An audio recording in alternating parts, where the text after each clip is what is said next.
Welcome to twoquestions.tv. With me today is Chris Warnky, and we're talking about disappointment, failure, and community.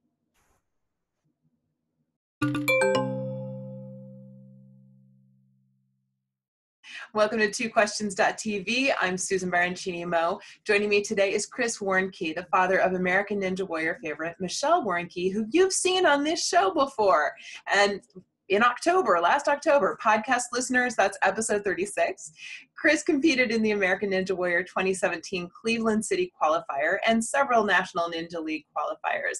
He's a Movement Lab Ohio Ninja Lite instructor, and he's the author of this book, The Heart of a Ninja, Stretch Your Boundaries. Hi, Chris. Welcome to the show.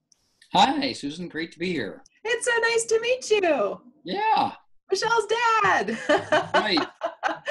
Well, there was so much great stuff in your book, and one of the things you talk about is failure and disappointment. And I talked both with Michelle and also with Jamie Ron about the subject of failure and disappointment. And I'm curious because you know so many American Ninja Warriors, and you see it, I think, like I do as a coach. So you kind of have this unique perspective on it. What strategies do you use, and do you see the ninjas use to handle that failure and disappointment?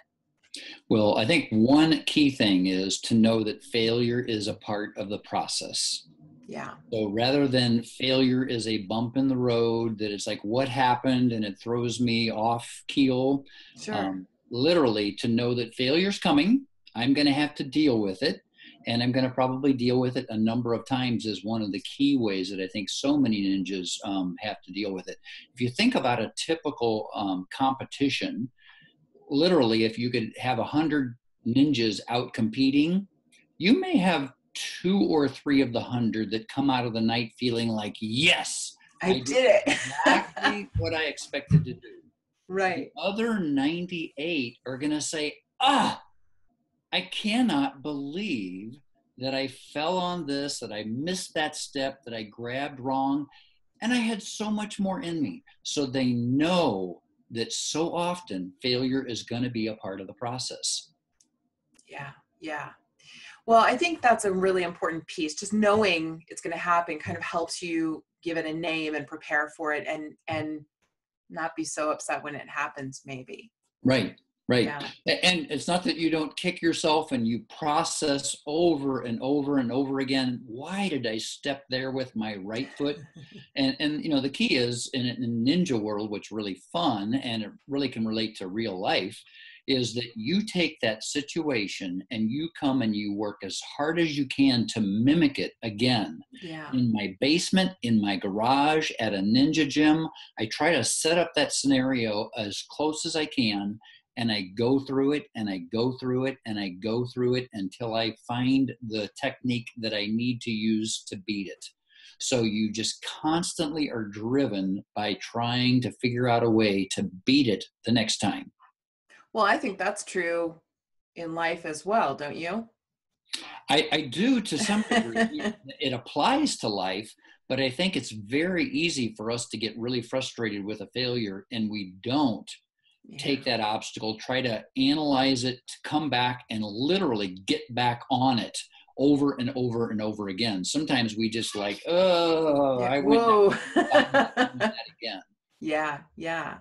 Now, I think an interesting part of what I've seen in the ninja community, and clearly what you've seen, what you talk about in the book quite a lot, is the environment and how important it is to find supportive community that can encourage you. And that seems to be important whether you're a ninja or an executive or an entrepreneur. How do you find such a community? What are you looking for and where do you find it?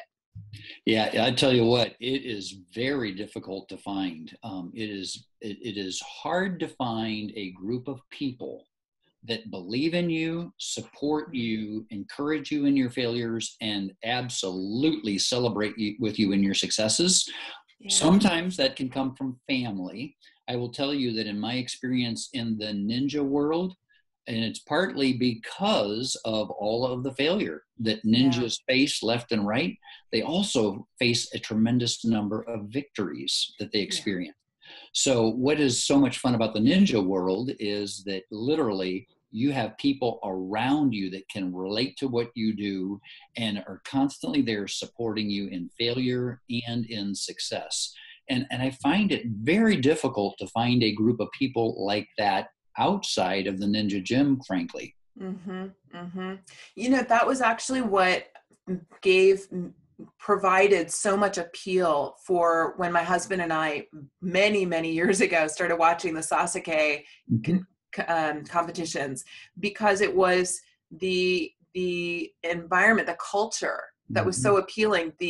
Once someone failed on an obstacle, they would stop and they would look, and you would see them calculating and doing the math and talking to each other and encouraging each other. And you're right, it is hard to find that. I would love to find that community out in the real world. It's so amazing. We should all be that encouraging of each other.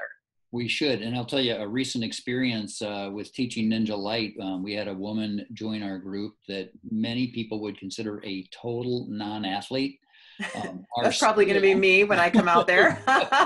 And we still need to get you here to Columbus to Movement Lab, Ohio. Yes. In the experience, the skill for the day was going to be swinging from a ring hanging from a chain to another ring hanging from a chain, and potentially to a third one. So we had some ninjas in there that could just blow through that. Even though they were in Ninja Lite, they could do it very well. Then we had others, like this one individual I'm thinking of, that just putting all of her body weight hanging on a ring that's hanging, from the ceiling 20 feet up, and just letting go and doing a little swing was a big deal. At the end of the class, through using technique and then just the support of the people there, you can do this, come on, you can do this. We actually started on a slight angled mat so that you could swing back to get the swing to that second ring. And she was scared to death to just even hold on the first time. And by the end of the class, literally, she was able to step on the very far back part of that incline, maybe not jump back significantly, but enough to where she got the swing. And her target wasn't to reach that second ring. It was, can I get the ring I'm holding on to far enough over that I can bump that ring? Oh my gosh. And at the end of the class, on her last attempt, she pulled back and didn't hesitate, went forward and touched that second ring. Our entire class it was like she just had won the national championship. Oh my gosh. Just swarmed her with just hugs and high fives. And she was so pumped. And I actually wrote a little blog that I'll eventually post one of these days about being celebrated. Yeah. There's so few situations where we're truly celebrated as people. Yeah. I found that the ninja community is one that truly celebrates each of us individually. And it is powerful for our lives. That's incredible. I love that story. It made me a little emotional. Yep. Well, I was for real. excited to just be a part of it. Yeah. To be able to be a part of that, to have that kind of an impact on somebody's life. And talking to her after the fact, it's like that carried me through my entire week. I love doing something I'd never done before and had been scared to death to do. And here I did it. Others saw it, and man, did they see the growth in me and celebrate with me. And it's just so powerful. It really is. See, we should do that all the time in life. Jeez, man. Right. So, I normally only ask 2 questions, but I'm known to go rogue now and then. And I wanted to ask you about physical activity. Now, I am preparing. I am working hard to build some strength before I come over to see you. Yeah. But don't wait too long. No, I won't. I also want it to be a little warmer, let's be honest. Yeah. But, in the book, you do talk about, closer to the end, you talk about a few ways that you can get started moving physically and getting more active. And we talk a lot on this show about how important physical activity is to managing stress, mental health. I talked about physical activity and anxiety with Jamie Ron, and generally being energetic and happier. Could you just, while people are waiting for their copy of the book to arrive, could you talk about a few ways that someone who's been sedentary for a while maybe could get started with more movement and play? Yeah. A couple different things that come to my mind is I've told friends that if I end up leaving the ninja world 5 or 10 or 15 years from now, the number one thing that might stay with me is literally how we approach going into the gym. And basically we focus on joint rotations. And what is so interesting is as adults, we don't do any of the standard joint rotations in a ninja gym. It's like you don't have anything that just causes you to just roll your neck or let's do it roll right your now. shoulders, swing your elbows out, rotate your wrist, and literally starting from the top of the head down to the feet. And what's so fun is I come out of that 6 or 7 minute of just, 5 or 6 reps of each of these things. And I feel like I'm a 4th grader. And it's like, I just, it's as an adult, you wake up, you take your shower, you eat your breakfast, you go to work, and nothing causes you to rotate your neck. Nothing causes you to do any of these things. And when you do, you become loose and you start feeling a lot younger. I refer to the age feel gap in the book, and the joint rotations is one thing that changes how you feel about yourself just because you're actually moving. Yeah. Oh, and I just realized a belated happy birthday. Yes, thank you. Yes. I'm not 60 anymore. I'm now 61 as of Saturday. Yeah. My husband is turning 60 this year in December. We're not getting too close, too ahead of ourselves. Yeah. But we're both, I'm not, he's older than me, but we're both very thoughtful about aging and, how we want to go into that part of our lives. And I think it's really important that people are thinking about that and intentional about it. Mm-hmm. Otherwise, they're going to be really tired and sad, and it's going to be really hard to move around. I think it's pretty important. Right. It's tremendous. So the first thing would just be literally some joint rotations, which we never do as adults. The other is find something that you do naturally and start setting personal records. So if you take the stairs, what if you skipped a step once on going up the stairs? And then the next time, could you skip a step twice going up the stairs? And the next time, could you skip it 3 times?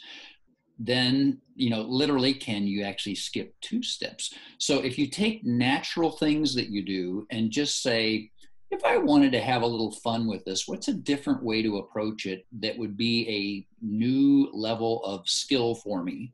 And I've now not taken a single step in at least 3 years. I take either 2 to 3 steps, skip 2 or 3.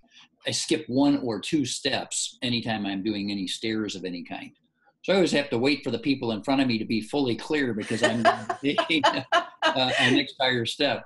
Yeah, you get some momentum there. That's right. Well, you do. And literally you get the momentum going and you want to keep going versus, well, okay, I skipped a step. Now I'm waiting. Okay, now let's take another one. Yeah. So literally taking the things that you do today and literally saying, how can I play with this? How could I do something that I don't normally do and take note of it so that if I want to build on it and say, okay, so now I've been able to do that. How about if I take it another step further? I like it. And it's just so much fun. I mean, we like games. Games are things that make life fun for us. Yeah. So how about turning life realities into a game? And you want to hear about fun? I've got a spiral staircase. yeah, that's right. Yeah. I love it. It sounds like really that's that joint rotation, by the way. I can do that. Can you tell I'm doing it right now? A little. Just a little. Shoulders maybe. I was thinking I could do it while I'm interviewing. Yeah, that's right. Well, one of the ones that I love of all the joint rotations that I love the one where you stand basically and you can hold on to the side of something and you swing your leg forward and backward, backward. That stretch for whatever reason is just feels so good. And it's so foreign from anything that I would do as an adult. I love that. I love it. It's true. You wouldn't normally do that unless you're kicking someone. Yeah, exactly. And then it's probably only one way. It's not both directions, right? Yeah. Oh, Chris, thank you for joining me today. You are very welcome. It's been great to be able to just, talk about the benefits that we have if we take control of our lives and start to move and play. Indeed. And I'm really looking forward to coming out to see you and Michelle at Movement Lab, Ohio. That will be great. And we will start you at a Ninja Lite level so that you don't feel any risk, any Yeah. fear of injury. And then what we typically do is we do work through progressions. So once you feel comfortable with one level, you stretch it a little bit. Again, a game type of environment, seeing how far you can push yourself. So fun. I can't wait to do it. Great. All right, viewers, here's the book. We're going to have a link down below to Amazon so you can get your copy. Make sure you do. It's a lot of really great information and super useful for inspiring you if you would like to develop your heart of the ninja. Thanks for watching. We'll see you next time.